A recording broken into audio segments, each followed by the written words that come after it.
नमस्कार दोस्तों, स्वागत करते हैं एक बार फिर से एक नया ब्लॉग्स में। तो ये है हमारे गांव खौना का एसएसबी कैंप। तो चलिए अंदर ले चलते हैं और आपको दिखाते हैं। टूर्नामेंट का वॉलीबॉल टूर्नामेंट का आयोजन रखा गया है। तो आज है दूसरा दिन, कल फाइनल है।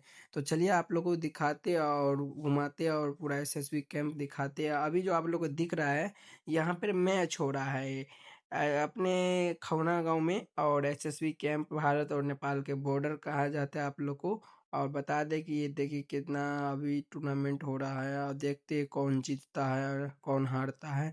इससे पहले आप लोग ये देखिए भाई साहब, और कितना व्यू अच्छा लग रहा है। ये एसएसबी कैंप अपने खौना गांव से देख रहे हो वीडियो, तो वीडियो को ज़्यादा से ज़्यादा शेयर कर दीजिएगा। भाई साहब खौना गांव का एसएसबी कैंप का भी वीडियो हम ला दिए। और वो भी एक गेम हो रहा है वॉलीबॉल टूर्नामेंट।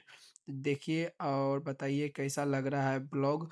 कमेंट में ज़रा बता दीजिए कहाँ कहाँ से मेरा वीडियो देख रहे हो आप लोग, और क्या आप लोग के भी गांव में हम आकर वीडियो बनाएं। तो आप लोग कमेंट में अपना गांव का नाम लिख दीजिएगा। ये देखिए भाई कितना मैच हो रहा है। तो मिलते हैं नेक्स्ट ब्लॉग में। ठीक इसी प्रकार का ब्लॉग देखने के लिए पेज को फॉलो कर लीजिएगा एंड चैनल को सब्सक्राइब कर लीजिएगा। भाई साहब ये देखिए कल का भी ब्लॉग हम लाएंगे, तो इसीलिए पेज को फॉलो कर लीजिएगा।